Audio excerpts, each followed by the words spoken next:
गणेशाय नमः। श्रीसरस्वत्यै नमः।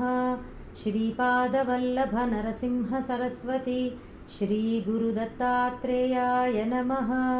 दत्तात्रेयसमारम्भां नृसिंहादिकमध्यमां सच्चिदानन्दपर्यन्तां वन्दे गुरुपरम्परां। श्रीगणपतिसच्चिदानन्दसद्गुरुभ्यो नमः। శ్రీకృష్ణాయ పరమాత్మనే నమో నమః. జయ గురుదత్త. మనం నిన్నటి రోజున 12వ శ్లోకం వరకు చెప్పుకున్నాము. ఈశ్వరుడికి అందరినీ అనుగ్రహించేటటువంటి, అందరికీ మోక్షాన్ని అనుగ్రహించేటటువంటి సామర్థ్యం ఉన్నా కానీ కూడా ఎందుకు అందరూ మానవులందరూ ఈశ్వరుణ్ణే ఆరాధించట్లేదు అనేటటువంటి ఒక ప్రశ్నకి సమాధానంగా ఆ శ్లోకం వచ్చింది. మానవ లోకంలో కర్మలు చేసుకుంటే వాటికి ఫలితము శీఘ్రంగా తొందరగా లభిస్తుంది అనేటటువంటిది ఉన్నది. మనకి సృష్టి చక్రంలో కూడా చూసుకున్నాము కదా, మానవులు చేసేటటువంటి కర్మలకి దేవతలు సంతోషించి అనుగ్రహిస్తారు అని. అలా ఆ సృష్టి ధర్మచక్రము నిర్ణయింపబడినందువలన ఈ మానవ లోకంలో కర్మలు చేసుకుంటూ ఉన్నప్పుడు తొందరగా వాటి ఫలితాలు లభించడం కారణంగా సామాన్య మానవులందరికీ కూడా ఈ కర్మల మీదే ఆసక్తి ఉంటూ ఉంటుంది. మోక్షము కావాలి అని చెప్పి ఎవరు కోరుకోరు. అందువలన ఈశ్వరుణ్ణి మోక్షము కోరి ఆశ్రయించరు లేదా ఆరాధించరు అని ఆ శ్లోకంలో పరమాత్మ సమాధానం చెప్పారనమాట, కృష్ణ పరమాత్మ. ఏది తప్పు కాదు. మనం కొన్ని విషయాలు దాని సందర్భంగా కొన్ని చెప్పుకున్నామండి. ఎక్కువగా ఏకత్వం వైపుకి వెళ్ళే విధంగా మన యొక్క పూజ కానీ ఆరాధన కానీ భేద దృష్టి లేకుండా ఉండేలాగా మనము చూసుకోవాలి అని చెప్పుకున్నాము. అందులో ఎవరిని ఉద్దేశించి ఏది అంటే ఎవరినో నిందించాలి అనేటటువంటి ఉద్దేశంతో చెప్పినది కాదు, తత్వప్రధానంగా చెప్పినటువంటి మాట. అందరూ కూడా అలాగే అర్థం చేసుకున్నారు అని భావిస్తున్నాను. ఇక ఇవాళ 13వ శ్లోకం చెప్పుకోవాలి. నిన్న చివరిలో ఒక మాట చెప్పాను. శంకరాచార్యుల వారు షణ్మతాలను స్థాపించారు. అందులో ఆ 6 మతాలకి భగవంతుడి యొక్క 6 గుణాలు ప్రతీకలుగా 6 దేవతామూర్తులని ఆయన స్థాపించారు అని చెప్పుకున్నాము. అందులో ఏమిటంటే భగవంతుడికి ఉన్నటువంటి 6 లక్షణాలు భగ అని చెప్పాము కదా ప్రారంభంలో. జ్ఞాన, ఐశ్వర్య, శక్తి, బల, వీర్య, తేజస్సు. వీటిలో జ్ఞానము పరమాత్మ యొక్క పరిపూర్ణ జ్ఞానానికి ప్రతీకగా విష్ణు పూజ. ఐశ్వర్యానికి ప్రతీకగా, ఐశ్వర్యము అంటే ఈశ్వరత్వం అండి, కంట్రోలింగ్ నేచర్ అన్నమాట. ఐశ్వర్యము అంటే ధనమని కాదు, ఈశ్వర గుణము, ఈశ్వర భావము. అంటే అదేంటంటే నియామక శక్తి, దానికి ఐశ్వర్యము అని పేరు. దానికి ప్రతీకగా శైవము, అలాగే శక్తికి ప్రతీకగా శాక్తేయము, అమ్మవారి పూజ అన్నమాట, అమ్మవారి యొక్క పూజా విధానము. కౌమారము, సుబ్రహ్మణ్య స్వామి ఆయనకు ప్రతీకగా వీర్యము, బలము. అవి ఆయన యొక్క ప్రతీకగా, ఆ లక్షణాలకి ప్రతీకగా కుమారస్వామి యొక్క ఆరాధన. సౌరము అంటే సూర్యనారాయణ ఆయన పూజా విధానము. తేజస్సు అనేటటువంటి లక్షణానికి పరిపూర్ణమైనటువంటి తేజస్సు, అది సౌరము. ఇక గాణాపత్యము, గణపతి ఆరాధన జ్ఞానము ఐశ్వర్యానికి కలిపి ప్రతీకగా అన్నమాట అండి.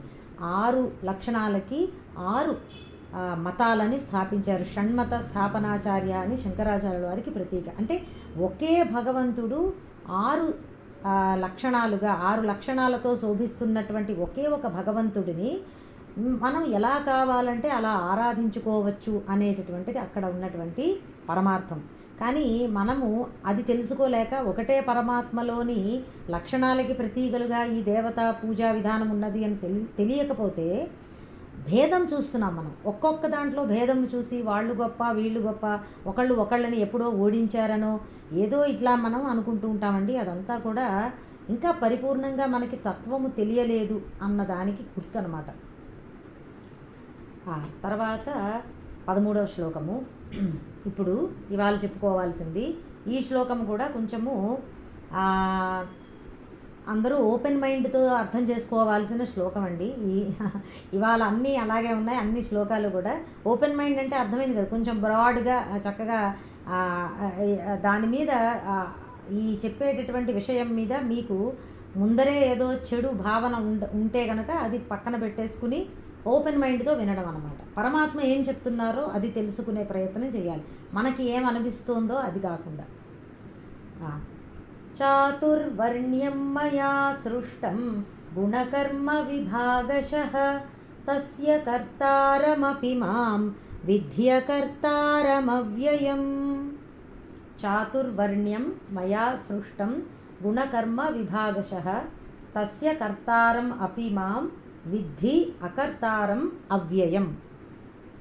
గుణకర్మ విభాగశః, గుణముల కర్మల యొక్క విభాగములను అనుసరించి, చాతుర్వర్ణ్యం మయా సృష్టం, 4 వర్ణాలు నా చేత సృష్టించబడినది.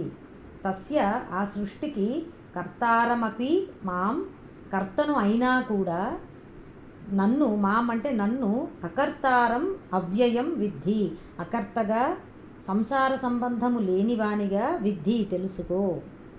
తాత్పర్యము, గుణకర్మ విభజన అనుసరించి 4 వర్ణములు నా చేత సృష్టించబడినవి. దానికి కర్తను నేనే అయినా అకర్తగా సంసార సంబంధము లేనివానిగా తెలుసుకో. ఈ శ్లోకంలో మనం అర్థం చేసుకోవాల్సిన 2 ముఖ్య అంశాలండి. ఈ చాతుర్వర్ణ వ్యవస్థ అంటే ఏమిటి అనేది, ఇంకొకటి ఏంటంటే కర్త అయినా కానీ కూడా నేను అకర్తను అని అన్నారు కదా, అది ఎలాగో ఏమిటో తెలుసుకోవాలి. 2 ముఖ్యమైన విషయాలు. ముందర 4 వర్ణాలు, గుణకర్మ విభజనని అనుసరించి అనేటటువంటి మాట చాలా ముఖ్యం ఇక్కడ. గుణముల ప్రకారంగా, గుణములను అనుసరించి 4 వర్ణాలు వచ్చాయిట. గుణములు ఎలా వస్తాయండి? గుణములు స్వభావము బట్టి గుణములు వస్తాయి మనకి ఈ జన్మలో. స్వభావం అంటే ఏమిటండి? పూర్వజన్మ సంస్కారాలు, మనం ఇంతకు ముందరటి జన్మలలో చేసుకున్నటువంటి కర్మలకి అనుగుణంగా మనకి స్వభావం ఏర్పడుతుంది. ఆ స్వభావము ఈ జన్మలో గుణముల రీత్యా మనకి తెలుస్తూ ఉంటుంది. గుణములు అంటే సత్వరజస్తమో గుణాలు, వీటి గురించి ఇంతకుముందు చెప్పాను కదా నేను, అవన్నమాట. వాటిలో భేదాన్ని అనుసరించి 4 వర్ణాలు వచ్చాయి అని చెప్పారు. కర్మ, ఇక కర్మని అనుసరించి ఏమిటంటే వృత్తి అండి. మనం చేసేటటువంటి బాహ్యంలో తెలుస్తుంది మనం ఎటువంటి పనులు చేస్తున్నామో, దాని ప్రకారంగా కూడా 4 వర్ణాలు మనము విభజించుకోవచ్చు అని ఈ మానవులని. అన్నిటికంటే ముఖ్యము ఈ శ్లోకంలో జాతి జన్మ గురించి చెప్పలేదు. మనకి ఏ జాతిలో మనం జన్మించాము అన్న మాట చెప్పట్లేదు. మన యొక్క గుణములు, మనము చేసేటటువంటి కర్మలని అనుసరించి 4 వర్ణాలు వచ్చాయి అన్నారండి. ఇది ముఖ్యం. ఎందుకంటే చాలామంది జన్మతః మనం ఒక జాతిలో పుడితే ఇక దానికి ఉన్నటువంటి హెచ్చు తగ్గుల కారణంగా మనం మొత్తాన్ని ద్వేషించడం మొదలు పెడతాం. లేకపోతే నాది చాలా గొప్ప జాతి, ఇతరులది తక్కువ స్థాయి అని అనుకోవడం, ఇట్లాంటివి జరుగుతూ ఉంటాయి కదా. అది చెప్పట్లేదు భగవానుడు ఈ శ్లోకంలో. ఇక ఈ 4 వర్ణ వ్యవస్థ గుణ విభాగాలని బట్టి ఎలా ఉంటుందో ఫస్ట్లో చూద్దాము. సత్వరజస్తమో గుణాలు అనుకున్నాము కదా. సత్వగుణము చాలా ప్రధానంగా ఉంటూ ఒకరిలో, అంటే ఎవరిలో అయితే సత్వగుణము ప్రధానంగా ఉండి రజోగుణము తక్కువగా, అప్రధానము అంటారు, తక్కువగా ఉంటుందో అటువంటి వాళ్ళని బ్రాహ్మణులు అని అంటారు.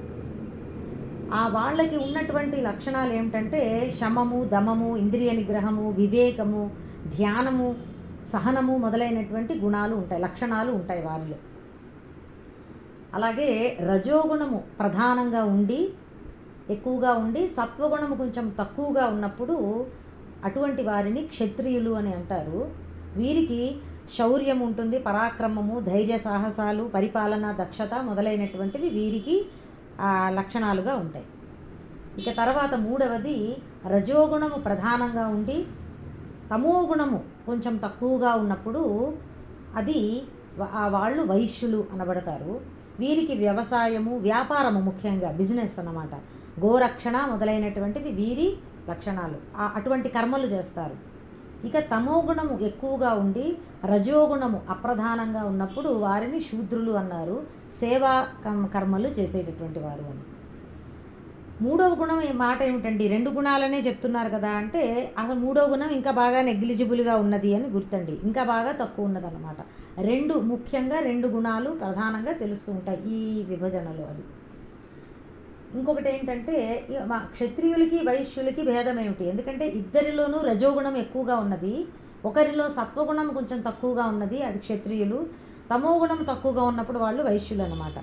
మరి ఈ భేదం ఏమిటి, ఇద్దరికీ రజోగుణమే ఉన్నది కదా, 2 ఎందుకు వచ్చాయంటే వైశ్యులు తమోగుణము ఉన్న కారణంగా కొంచెము స్వార్థబుద్ధిగా ఉంటారనమాట. కొంచెం ధనాన్ని కూడబట్టే లక్షణము, ఇటువంటి నేను నాకు కావాలి అనేటటువంటి స్వార్థబుద్ధి ఉన్నప్పుడు వారిని వైశ్యులు అంటారు. రజోగుణంతో సత్వగుణం ఉన్న కారణంగా క్షత్రియులు ఎలా ఉంటారంటే, ఇప్పుడు చూడండి మీరు పరిపాలన కానీ ధైర్య సాహసాలు ఉన్నప్పుడు కానీ వాళ్ళకి ఏమైపోయినా పర్వాలేదు, వాళ్ళు అనుకున్నటువంటి లక్ష్యము సాధించడానికి ప్రాణాలను సైతం తెగిస్తారు.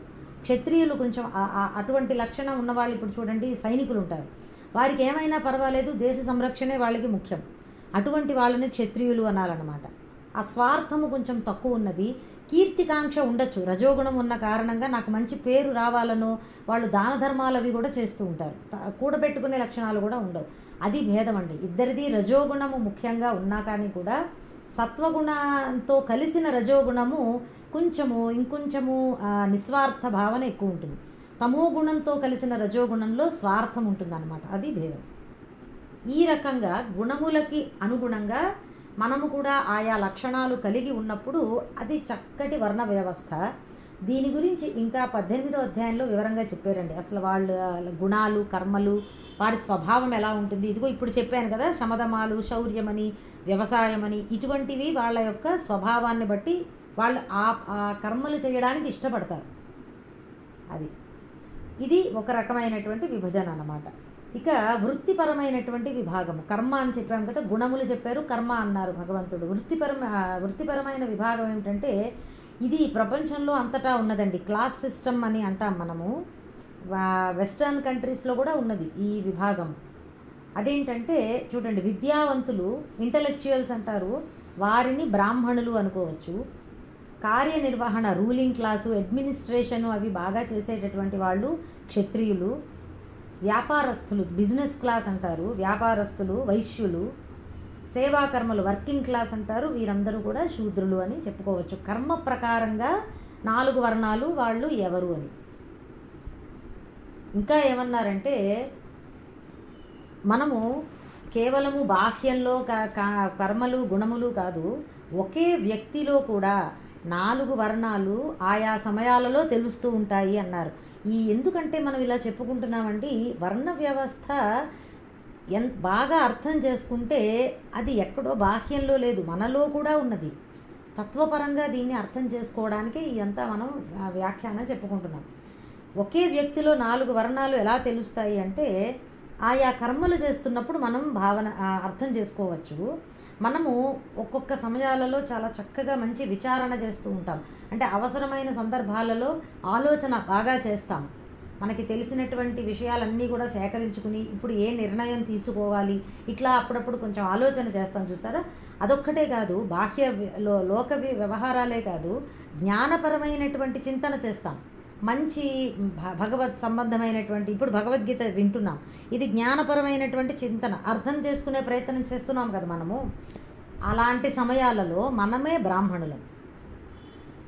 అప్పుడప్పుడు మనము బాగా పనులు చేయవలసి ఉంటుంది, మంచి నిర్వహణ చేయవలసి ఉంటుంది. ఇంట్లో ఒక పెళ్ళో శుభకార్యమో వచ్చింది, అప్పుడు ఏం చేస్తాము, బాగా పనిలో చేస్తాం, ఎక్కువ కార్యక్రమాలు చేస్తూ ఉంటాము, వ్యవహారంలో ఎక్కువ మునిగి ఉంటాం, నిర్వహణ చేస్తామన్నమాట. అది క్షత్రియులం అప్పుడు మనమే. ఒక్కొక్క సందర్భాలలో మనము వ్యాపారం చేస్తూ ఉంటాం, బిజినెస్, బేరాలాడటము, ఏదంటే ఏదో కొనేటప్పుడు ఏదో ఒకటి ఇచ్చిపుచ్చుకోవడాలు ఉంటాయి, వ్యాపారం చేస్తూ ఉంటాం. ఆ సమయంలో మనమే వైశ్యులం. కొన్ని సందర్భాలలో ఇంట్లో గృహకృత్యాలు చేస్తూ ఉంటాము, క్లీనింగు, పనమ్మాయి రాలేదనుకోండి మనమే చేసుకుంటాం కదా. అంతేకాదు మనము స్నానపానాదులు ఇవన్నీ చేసుకుంటున్న సందర్భాలలో ఇంట్లో ఎవరికైనా పరిచర్యలు చేస్తూ ఉంటాం పెద్దవాళ్ళకి, ఆ సందర్భాలలో మనమే శూద్రులం. ఒకే వ్యక్తిలో కూడా ఈ 4 మనం చేసేటటువంటి, అందరూ ఇవన్నీ చేస్తారండి, నేను ఒకటే చేస్తానండి అనేది లేదు కదా, అందరూ ఇవన్నీ చేస్తున్నాం. కాబట్టి ఈ 4 వర్ణాలు అనేటటువంటివి బాహ్యంలో కాదు, మనలో మనమే గుర్తించుకోవచ్చు. ఇంకా ఇంకొక మాట చెప్పారు, శరీరంలో కూడా 4 వర్ణాలు ఉన్నాయి అన్నారు. మనం చేసేటటువంటి కర్మలని అనుగుణంగా ఒకే వ్యక్తిలో 4 వర్ణాలు, అదొక్కటే కాదు శరీరంలో కూడా 4 వర్ణాలు. అవేమిటంటే మన మనస్సు ఎప్పుడూ ఆలోచన చేసేటటువంటిది కేపబిలిటీ మనలో ఏదైతే ఉందో అది మనస్సు, అది బ్రాహ్మణుడు. ప్రాణము ఎప్పుడు ఆడుతూ ఉంటుందండి. ప్రాణము ఉంటేనే అసలు ఈ శరీరం నిలబడుతోంది కాబట్టి ఆ ప్రాణశక్తి క్షత్రియుడు మనలో. ఇంకొకటి ఇంద్రియాలు, వైశ్యుడు అనమాట. వైశ్యుడు అంటే లావాదేవీ, బిజినెస్ ట్రాన్సాక్షన్స్ కదండి. ఇంద్రియాలు ఏం చేస్తున్నాయి, బయట ప్రపంచంతో ఎప్పుడు సంబంధం పెట్టుకుని ఉంటాయి ఇంద్రియాలు, అంతే కదా. మనం ఏదైనా గ్రహిస్తున్నాం, జ్ఞానేంద్రియాలు ఉపయోగించి ఆ జ్ఞానేంద్రియాల సహాయంతో బాహ్యంలో ఉన్నటువంటి వస్తువుల్ని చూడడము, వినడము, ఇలాంటివన్నీ చేస్తున్నాం కదా.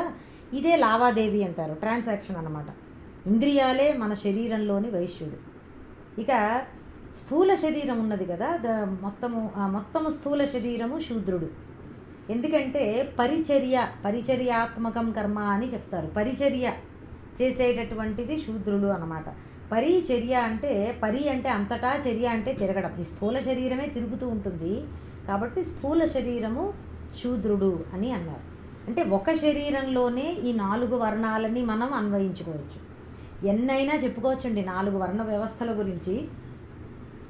మనకి పురుష సూక్తంలో కూడా వస్తుంది, బ్రాహ్మణోస్య ముఖమాసీత్ బాహురాజన్య కృత. విరాట్ పురుషుడిలో ఆయన యొక్క ముఖము బ్రాహ్మణుడు, ముఖము నుంచి బ్రాహ్మణులు వచ్చారు అని చెప్పి, ఆయన యొక్క బాహువుల నుంచి క్షత్రియులు, ఊరువుల నుంచి వైశ్యులు, పాదములు నుంచి శూద్రుడు వచ్చారు అని చెప్పి, శూద్రులు వచ్చారు అని చెప్పి పురుష సూక్తంలో వర్ణిస్తారన్నమాట. శరీర భాగాలని ఒక్కొక్క వర్ణంగా వాళ్ళు అక్కడ వర్ణించారు వేదంలో అన్ని చోట్ల కూడా. అంటే ఎందుకు మనం ఇంతలా విశ్లేషించి చెప్పుకుంటున్నామంటేనండి, ఇప్పుడు 4 కలిసి నిజానికి విరాట్ పురుషుడు శరీరంలో భాగాలు అనుకున్నప్పుడు ఏది ఎక్కువ కాదు, ఏది తక్కువ కాదండి. మనకేంటంటే ఒక జాతి చాలా గొప్పది, ఒకటి చాలా తక్కువ అని మనం అనుకుంటూ ఉంటే చాలా పొరపాటు. శరీరంలో చూడండి, తలకాయ ఎంత ముఖ్యమో పాదాలు కూడా అంతే ముఖ్యమండి. పాదాలు లేవనుకోండి ఎక్కడికి ఏం చేయగలం మనం, ఏదీ చేయలేం. ఏ భాగమైనా అంతే. ఊరువులు తీసేసామనుకోండి, పాదాల కింద భాగం అన్నమాట, దాని పై భాగం. ఊరువులు అంటే తొడలు, అవి తీసేస్తే కూడా మనిషి ఎలా బతుకుతాడు, వైశ్యులు అన్నమాట. బాహువులు లేకపోతే ఎలాగా అంటే అన్నీ ఈక్వల్లీ ఇంపార్టెంట్. ఒకటి ఎక్కువ ఒకటి తక్కువ అని చెప్పలేం కదండి. మన శరీరంలో ఎలా అయితే అది మనకు అర్థమవుతోందో, బాహ్యంలో కూడా సమాజంలో కూడా అన్ని వర్ణాలు సమానమే అన్న దృష్టి మనకి ఏర్పడాలి. ఎక్కువ తక్కువలు చూసుకోకూడదు అన్నమాట. అప్పుడే సుఖశాంతులు ఉంటాయి. పరమాత్మ ఆ ఉద్దేశంతోనే 4 వర్ణాలని సృష్టించినా కానీ కూడా మనకి ఈ కాలంలో ఎప్పటి నుంచో ప్రారంభమైంది, ఎప్పుడో జరిగిందేమో బాగా వివక్షత ఏర్పడి ఒకళ్ళని బాగా తక్కువగా చూడడం, ఒకళ్ళని చాలా ఎక్కువగా చూడడం అనేది ఏర్పడిపోయింది. అది ఇంకొక విధంగా ఈ కాలంలో కూడా కంటిన్యూ అయిపోతుందండి. మనకి రిజర్వేషన్ సిస్టమ్ వచ్చింది. 4 వర్ణాలు కాదు కదా, 400 ఉన్నట్టున్నాయి సబ్ కాస్ట్లు. అవునా, 489 అని అన్నారు, ఎక్కడో చదివాను నేను. 89 కాస్ట్లు ఉన్నాయంట మనకి. నిజానికి వర్ణ వ్యవస్థ అంటే కాస్ట్ సిస్టమ్ అని అనుకోకూడదు. ఇదిగో ఇప్పుడు చెప్పుకున్నట్లుగా గుణములు, కర్మలు, క్లాస్ సిస్టమ్ అని అనుకుంటే బాగుంటుందేమో అనిపిస్తుంది. నిజానికి అది ఇంకొకటి, జన్మపరమైనటువంటి వివక్షత అసలు ఎందుకు వచ్చిందండి? ఎవరికి గుణాలని అనుగుణంగా వాళ్ళు కర్మలు చేస్తూ ఉంటే ఎందుకు ఎక్కువ తక్కువల భావన వచ్చింది అంటే, మనకి నిజమే సంస్కారాలకి అనుగుణంగా గుణం వస్తుందండి. ఆ సంస్కారాలు ఒకేలా ఉండవు మనకి. అదొక్కటే కాదు, ఒక్కొక్క మనిషిలో ప్రారంధం కూడా ఉంటూ ఉంటుంది. కాబట్టి ఆ ప్రారంధము, ఈ సంస్కారాలు ఇవన్నీ కలిపి అస్తవ్యస్తం అయిపోయింది. ప్రతి మనిషి కూడా ఒకేలాగా వ్యవహారం చేయడం అనేటటువంటిది ఉండట్లేదు. కాబట్టి వాళ్ళ యొక్క సంకుచితం, వాళ్ళకి ఉన్నటువంటి ఆ సంకుచిత భావాలు అందరి మీద ప్రభావితం అయిపోయి కొంతమందో ఎప్పుడో అలా పొరపాటులు చేసి ఉండొచ్చు. దానివలన అంతా అస్తవ్యస్తం అయిపోయిందండి. అది నిజానికి పరమాత్మ ఆయనే తస్య కర్తారమపి మాం అని అన్నారు కదా. ఆయనే దీనికి కర్త అయినప్పుడు భగవంతుడికి ఎవరి మీద ఎక్కువ తక్కువ లేవు, అంతా ఒకటే. అయినప్పటికీ ఈ సమాజంలో ఇలా అయిపోయింది అంటే మానవులు చేసినటువంటి దోషాలలో ఇది ఒకటి అని మనం అనుకోవచ్చు. ఇక నెక్స్ట్ ఇంకొకటి కూడా చెప్పారు. ఇంకా చాలా వ్యాఖ్యానాలు దీని గురించి ఎంతో చెప్పారు. ఇంకొక మాట చెప్తాను. ఒక ఇంటికి ఎలా అయితే ఒక పునాది, గోడలు, పైన కప్పు ఇవన్నీ అంత ముఖ్యమో అదేవిధంగా ఈ సమాజానికి వర్ణ వ్యవస్థ కూడా అంతే ముఖ్యము. అన్నిటికీ సమానమైనటువంటి స్థానం ఉన్నది. దేనికి దానికి ఆ స్థానం ఉన్నది. ఇక తర్వాత తస్య కర్తారమపి అకర్తారం అవ్యయం విద్ధి. ఇదేంటంటే మనకి చూడండి 3వ అధ్యాయంలో కర్మయోగాన్ని సాధారణ దృష్టితో ఎలా చేయాలో చెప్పారండి. 4వ అధ్యాయం దగ్గరికి వచ్చేటప్పటికి అదే కర్మయోగాన్ని జ్ఞాన దృష్టితో ఎలా చేయాలో చెప్తారన్నమాట. అది ఇది ఇప్పుడు చెప్పినటువంటి తస్య కర్తారమపి మాం విద్యకర్తారం అవ్యయం అంటే జ్ఞాన దృష్టితో కర్మయోగము ఎలా ఉంటుంది, జ్ఞాన దృష్టితో ఆలోచించినప్పుడు లేకపోతే జ్ఞాన దృష్టితో ఆచరించినప్పుడు అనేది మనకి తెలియబోతోంది అనమాట. ఇక్కడ ఏమంటున్నారు, నేను కర్తను, నేను చేస్తున్నాను, కానీ కర్తను అంటే నేను చేస్తున్నాను అని, నేనే దీనికి కర్తను అయినా కానీ కూడా అకర్తను అని మాట చెప్పారు. ఇదేమిటి అంటే ఏ ప్రయోజనము ఆశించకుండా నేను చేస్తున్నాను అనేటటువంటి కర్తృత్వము పెట్టుకోకుండా పరమాత్మ ఈ యొక్క సృష్టి క్రియని మొత్తము ఆయన సాగించారన్నమాట. అందువలన ఆయన చేసినా కానీ కూడా చెయ్యనట్లే లెక్క అవుతుంది. ఎందుకంటే ఒక కర్మ చెయ్యడము చెయ్యకపోవడము అనేది కేవలము యాక్షన్లో లేదండి, ఆ కర్మ చేసేటటువంటి వారి యొక్క భావనలో ఉన్నది. నేను చేస్తున్నానా కర్తృత్వంలో ఉన్నదన్నమాట. ఒక కర్మ చేయడమా చెయ్యకపోవడమా, ఎందుకంటే ఫలితము దాని మీద ఆధారపడి ఉంటుంది. యాక్షన్ ఈజ్ ఓకే, యాక్షన్ జరిగిపోతుంది బాహ్యంలో, కానీ నేను చేస్తున్నాను అని అనుకున్నప్పుడు ఒకలా ఉంటుందండి, అది నిజంగా కర్మే అయి ఉంటుంది. నేను చెయ్యట్లేదు అని అనుకున్నారనుకోండి, శరీరము చేస్తోంది, నేను ఆత్మస్వరూపంగా ఏ కర్మ చెయ్యట్లేదు అని అనుకున్నప్పుడు అది కర్మ అయినా కానీ కూడా కర్మ కానట్లే అవుతుంది. దానికి ఫలితం ఉండదు కనుక, అటువంటి కర్మకి ఫలితం అతనికి రాదు కనుక అది కర్మ అయినా కానీ కూడా అకర్మ అంటే కర్మ కాని విధంగా అవుతుందన్నమాట. అది ఇక్కడ పరమాత్మ అదే మాట అన్నారు, నేను కర్తను అయినా కానీ కూడా అకర్తను అని ఆ భావంతో చెప్తున్నారు. ఇది అర్థం చేసుకోవాలంటే ఒక్క ఉదాహరణ చెప్తాను. ఇది ఎంతవరకు అతుకుతుందో తెలియదు కానీ ట్రై చేద్దాం, చెప్పడానికి చెప్తాను. అది ఈ భావానికి అది సరిపోతుందో లేదో చూద్దాం. ఒక మూవీ స్క్రీన్ ఉందనుకోండి, ఆ మూవీ స్క్రీన్ మీద మనకి మొత్తం సినిమా నడుస్తుంది. ఆ మూవీ స్క్రీన్ ఆ సినిమా మొత్తానికి ఆధారంగా ఉన్నది. ఎంతోమంది నటులు వస్తున్నారు పోతున్నారు, ఆ సినిమాలో ఏవేవో జరుగుతున్నాయి. ఒక్కసారి అందరూ నవ్వుతున్నారు, ఒకసారి పొడుచుకుంటున్నారు, చచ్చిపోతున్నారు, ఏదో జరుగుతోంది, ఎన్నో నడుస్తున్నాయి. కానీ ఆ స్క్రీన్ వీటన్నిటికీ ఆధారంగా ఉన్న స్క్రీన్కి ఏది అవ్వట్లేదు. ఇప్పుడు ఒక మనిషి ఇంకొకరిని పొడిచాడు అనుకోండి, సినిమాలో స్క్రీన్కి కత్తి పడిపోయి కన్నం పడిపోయి రక్తం గారట్లే, మనకి అంతలాగాను కనబడుతూ ఉంటుంది కానీ స్క్రీన్కి ఏం అవ్వట్లేదు. చూసారా, అంటే స్క్రీన్ మీదే స్క్రీన్ ద్వారానే అన్నీ కనబడుతున్నా కానీ కూడా స్క్రీన్కి మాత్రము ఏది అంటట్లేదు. ఇది అర్థమైంది కదా, మూవీ సినిమా అందరికీ అర్థమవుతుంది రండి. అలాగే సృష్టి అంతా కూడా పరమాత్మే చేశారు, పరమాత్మ ఆధారంగానే నడుస్తోంది. అసలు ఆ పరమాత్మ ఉండబట్టే సృష్టి అనేది అసలు మనకి కనబడుతోంది, ఈ జగత్తంతా కనబడుతోంది. కానీ ఒక స్క్రీన్ ఎలా ఉందో అలాగ దేన్ని అంటకుండా పరమాత్మ ఉన్నారు. మరి ఏమిటంటే ఈ జగత్తంతా అని మనకు అనుమానం వస్తుంది. అదే మాయ అంటారండి. మాయ అంటే ఏంటంటే ఒకటి జరిగినా కానీ కూడా, అంటే ఒకటి కనబడుతోంది కానీ అది ఉంది అని చెప్పలేని దాన్ని మాయ అంటారండి. కనబడడానికి ఇప్పుడు సినిమా కూడా అంతేనండి, కనబడుతోంది మనకు అక్కడ, కానీ అక్కడ ఉందా? ఆ థియేటర్లో ఆ స్క్రీన్ మీద నిజంగా ఆ మనుషులు ఉన్నారా? ఎవరు లేరు. మరి ఏంటది? అదే ఎపియరెన్స్ అంటాం మనం, ఇంగ్లీష్లో అయితే ఎపియరెన్స్ అండి అని అంటాం అన్నమాట. జస్ట్ ఒక ఇమేజ్, నీడ అంతే, లైట్ నీడ వెలుగు, it is a play of shadows అంటారు. ఆ వెలుగు నీడల యొక్క సమ్మేళనమే మనకి సినిమా స్క్రీన్ మీద కనబడుతోంది, కానీ నిజంగా ఉన్నట్లుగా కనబడుతుంది అక్కడ, అవి మనుషులు ఉన్నట్లుగానే మనకి కనబడుతూ ఉంటుంది, ఎవరు లేరు. సేమ్ జగత్తు కూడా అటువంటిదేనండి. పరమాత్మని ఆధారం చేసుకుని మొత్తము వ్యవహారం అంతా నడుస్తున్నా కానీ పరమాత్మకి ఏది అంటదు, ఆయనకి ఏది అవ్వదన్నమాట. ఇదే ఆ మాయాశక్తి, ఆయనకున్నటువంటి శక్తి ప్రభావం వలన అలా జరుగుతోంది. ఎలా అయితే మనము ఒక మూవీ స్క్రీన్కి ఏది అంటకుండా అక్కడ మనం ఒక మూవీని ప్లే చేసి చూపించగలుగుతున్నామో, ఒకానొక అదేదో శక్తి అక్కడ నడుస్తోంది, అక్కడ అలాగా ఆ ప్రొజెక్టరు, ఆ లైటు, వాటి వలన. అదేవిధంగా ఈ జగత్తు కూడా అలా ఉన్నదండి. కాబట్టి పరమాత్మ సృష్టికి, ఈ మొత్తం వర్ణ వ్యవస్థకే కాదు, సృష్టి మొత్తానికి పరమాత్మ కర్త అని అంటున్నా కానీ కూడా ఆయన అకర్తే. ఎందుకంటే పరమార్థంలో చూసినప్పుడు ఆయనకి ఏది అంటట్లేదు కనుక, ఆత్మస్వరూపంగా ఆయనకి ఏది అంటట్లేదు. వ్యవహారము పరమార్థము అని రెండు ఉన్నాయండి. వీటి గురించి ఐ థింక్ ఇంతకుముందు చెప్పాను నేను, ఒకసారి గుర్తు తెచ్చుకోండి. వ్యవహారము సినిమా, పరమార్థము తెర. అలాగే వ్యవహారము జగత్తు, పరమార్థము పరమాత్మ. కాబట్టి ఆయనకి ఏది అంటదు. ఇంకా బాగా ఇంకొక ఉదాహరణ చెప్తాను, ఇది ఇంకొంచెం బెటర్గా ఉంటుందేమో, బాగా ఎక్కువగా సరిపడుతుంది. స్వప్నం, మనం కలగంటున్నప్పుడు ఎన్నో కర్మలు జరుగుతూ ఉంటాయి, కానీ వాస్తవంలో అక్కడ ఏ కర్మలు జరగట్లేదు. కాబట్టి కలలో ఉన్నటువంటి నేను అకర్తని, కానీ కళకి నేనే కర్తని కూడా.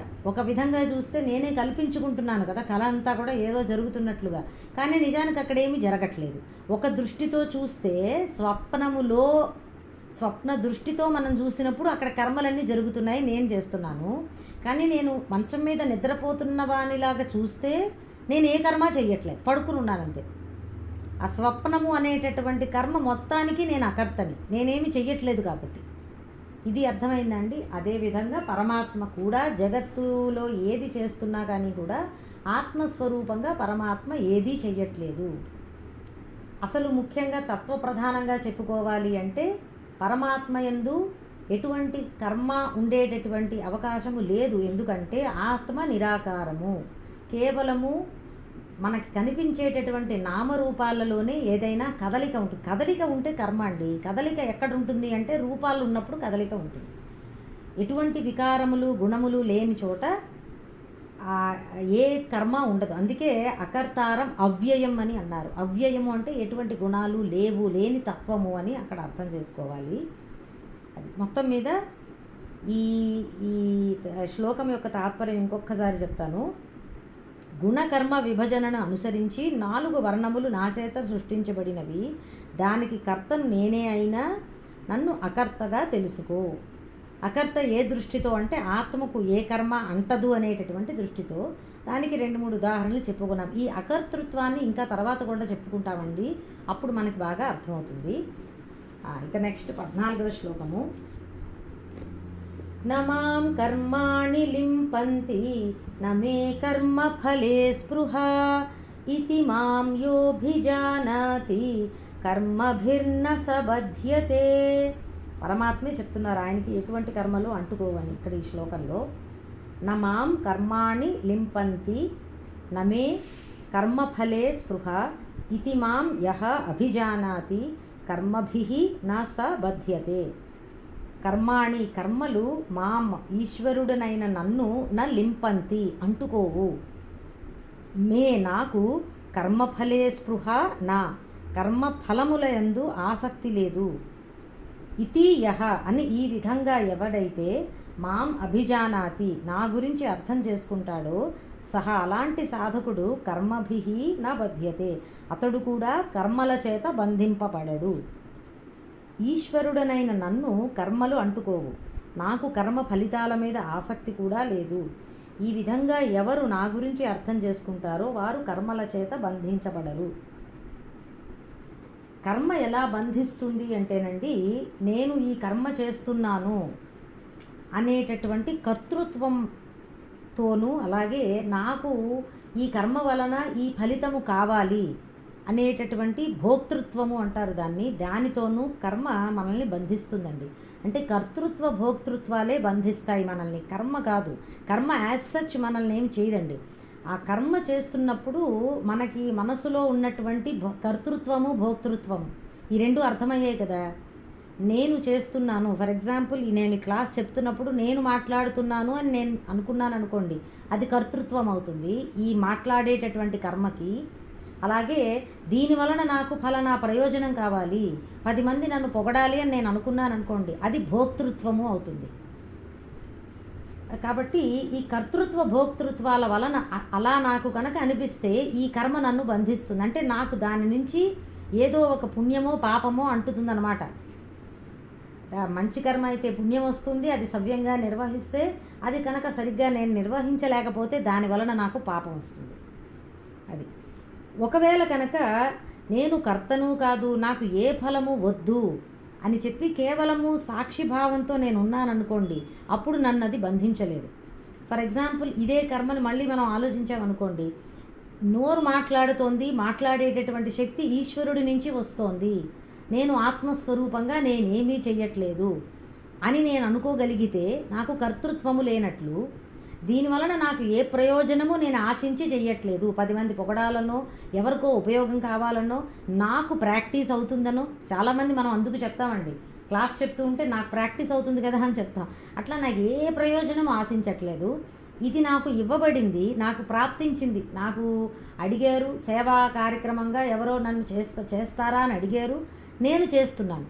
దీనివలన నాకు ఏ ప్రయోజనము లేదు, రేపొద్దున క్లాసులు ఆగిపోయినా పర్వాలేదు, ఇంకా ఎక్కువైనా పర్వాలేదు అన్న దృష్టిలో నేను ఉండగలిగాను అనుకోండి, అప్పుడు నాకు భోక్తృత్వము కూడా లేనట్లు. 10 మంది పొగిడినా, ఇంకొక 10 మంది మీరు ఏమీ సరిగ్గా చెప్పలేకపోతున్నారండి, మాకేం అర్థం కావట్లేదండి అని అన్నా కానీ కూడా నేను ఒకే దృష్టితో ఉన్నాను అనుకోండి, అప్పుడు నాకు భోక్తృత్వము లేదు అని గుర్తన్నమాట. కర్మకి కర్తృత్వ భోక్తృత్వాలు ఉంటే ఎలా ఉంటుంది, ఉండకుండా ఎలా ఉంటుందో మీకు ఉదాహరణతో చెప్పాను అంతే సుమా. ఇప్పుడు ఇలా కర్తృత్వ భోక్తృత్వాలు లేకుండా ఉన్నామనుకోండి, దాన్ని సాక్షి భావన అని అంటారు. అంటే కేవలము కర్మ జరుగుతోంది, ఐఎమ్ జస్ట్ నేను ప్యాసివ్గా ఉన్నానంతే. ఆత్మస్వరూపము కనుక నేను పాసివ్గా ఉన్నాను అనుకోవాలి. నేను శరీరమే అనుకుంటే అట్లా అనుకోలేను, ఎందుకంటే శరీరమే మాట్లాడుతోంది కదా. శరీరము, ఇవి నోరు అనేటటువంటి శరీరంలో భాగం. నేను ఆత్మను అన్నీ తెలిసినప్పుడే కర్తృత్వము లేకుండా ఉండే అవకాశం ఉంటుందండి, లేకపోతే కర్తృత్వం ఉండి తీరుతుంది. నేను చెప్తున్నాననే మనకు అనిపిస్తుంది. కాబట్టి కొంచెం ఆత్మతత్వ విచారణ, వివేకము కూడా ఉన్నప్పుడే ఇవి లేకుండా ఉండే అవకాశం ఉంటుంది. అందుకు సాక్షి భావన అని అన్నాను, ఎందుకంటే ఆత్మ భావన ఉండాలి. అప్పుడే అంటే ఆత్మగా నాకు ఏది అంటట్లేదు అన్న దృష్టి ఉండాలన్నమాట. అప్పుడు కర్తృత్వము భోక్తృత్వము నాకు, నేను అభ్యాసం వలన అది లేకుండా ఉంటే అప్పుడు నన్ను ఆ కర్మ ఏదీ చెయ్యలేదు. ఈ క్లాస్ చెప్పడము అనేటటువంటి కర్మ వలన నాకు ఏమీ జరగదు. మరి ఎందుకు చెప్తున్నాను అంటే, మనం చెప్పుకున్నాము కర్మయోగం ఎందుకు చెప్తున్నామంటే చిత్తము శుద్ధమవుతుందంటే. ఇటువంటి కర్మ చేయడం వలన ఈ భావనతో నాకు మనస్సు ప్రశాంతత లభిస్తుంది, ఏకాగ్రత లభిస్తుంది. అలాగే ఈశ్వరుడికి కూడా ఈ సృష్టి మొత్తము, సృష్టి ఒక కర్మ కదా, ఇంతమందిని సృష్టించడం ఒక కర్మ. కాబట్టి ఈ సృష్టి చెయ్యడము అనేటటువంటి కర్మలో, లేదా సృష్టి నిర్వహణ అనేటటువంటి కర్మలో కర్తృత్వము లేదు, భోక్తృత్వము లేదు. ఆయన ఏదో ప్రయోజనాన్ని ఆశించి చెయ్యలేదు, నేను చేస్తున్నాను అనేటటువంటి ఆ కర్తృత్వముతోనూ చెయ్యలేదు కనుక ఆయనకి ఈ కర్మ అంటదు అని అన్నారు. నమాం కర్మాణి లింపంతి అంటే అది కర్తృత్వ భోక్తృత్వాలు లేని కారణంగా. మనకి ఇదే 3వ అధ్యాయంలో కూడా చెప్పారండి. ఏమిటా శ్లోకము, మీరు మ్యాచింగ్ చేసుకోవాలి, వెనక్కి ముందరికి మనం వెళ్తూ ఉండాలి. భగవద్గీతలో నమే పార్థాస్తి కర్తవ్యం త్రిషు లోకేషు కించన నానవాప్తం అవాప్తవ్యం వర్త ఏవచ కర్మణి అని. నేను పొందవలసింది కానీ పొందదగినది కానీ ఏదీ లేదు అని అన్నారు. అదిగో ఇదేనండి నాకు, అంటే నాకు ఎటువంటి భోక్తృత్వము లేదు, నేనేదో కావాలి అనుకుని ఈ కర్మ చెయ్యట్లేదు అని అన్నమాట అండి. కాబట్టి ఈశ్వరుడికి కర్మ బంధించదు. ఎలా బంధించదో కూడా చూసుకున్నాం. ఇతి యహ మాం అభిజానాతి అన్నారు. ఇతి మాం యహ అభిజానాతి, ఎవరైతే ఈ విధంగా తెలుసుకుంటారో, అంటే ఈశ్వరుడికి ఎందుకు కర్తృత్వ భోక్తృత్వాలు లేవు అన్న ప్రశ్న వేసుకుని మనకి సమాధానం అర్థమైంది అనుకోండి. ఎందుకు లేవండి, ఆత్మస్వరూపంగా, ఆత్మకు ఏ కర్మలు అంటవు కనుక. ఇది ఎలా తెలుసండి, ఇది కూడా మనం ఇంతకు ముందర చెప్పుకున్నామండి. 2వ అధ్యాయంలో గుర్తు తెచ్చుకోండి ఒకసారి. అదేంటది, నాయం హంతి నహన్యతే య ఏనం వేత్తి హంతారం యశ్చైనం మన్యతే హతం. ఆత్మ నిరాకారము కనుక ఆత్మయందు ఎటువంటి క్రియలు ఉండేటటువంటి అవకాశము లేదు. ఒక కర్మ జరగాలి అంటే అవయవాలు ఉండాలి, ఒక రూపం ఉండాలి, అప్పుడే కర్మ జరుగుతుంది. కనుక ఆత్మ యందు ఏ క్రియలు లేవు, ఏ అవయవాలు లేవు కనుక ఆత్మ నిష్క్రియము అంటారు. కర్మ జరిగే అవకాశము లేదు ఆత్మ యందు. కనుక ఇలాగ పరమాత్మని, ఈశ్వరుణ్ణి ఆత్మస్వరూపంగా గుర్తించినటువంటి వారికి కూడా కర్మభిర్నస బధ్యతే, వాళ్ళు కూడా కర్మలలో బంధించబడరు. ఎందుకంటే వారికి ఆత్మస్వరూపము గురించి తెలిసినప్పుడు తనను తాను కూడా వాళ్ళు తెలుసుకున్నట్లే, నేను కూడా ఆత్మస్వరూపమనే కదా అన్న గుర్తింపు వాళ్ళకి వస్తుంది. కనుక వాళ్ళకి కూడా ఈ కర్తను కాదు అనేటటువంటి ఈ వివేకం ఏర్పడుతుందండి. అందుకు అతడు కూడా కర్మల చేత బంధించబడడు. అక్కడ ఏమన్నారంటే భాష్యంలో, మాం ఆత్మత్వేన అభిజానాతి, నన్ను ఆత్మగా ఎవరు గుర్తిస్తాడు కనుక అతడు కర్మల వలన బంధింపబడు. ఆత్మగా గుర్తించడం అంటే ఆత్మజ్ఞానము పొందాడు అని అర్థం. ఆత్మజ్ఞానము అంటేనండి మనకి ఇంకా అనుభూతి కలగకపోయినా విషయము తత్వపరంగా అర్థమైనా పర్వాలేదండి.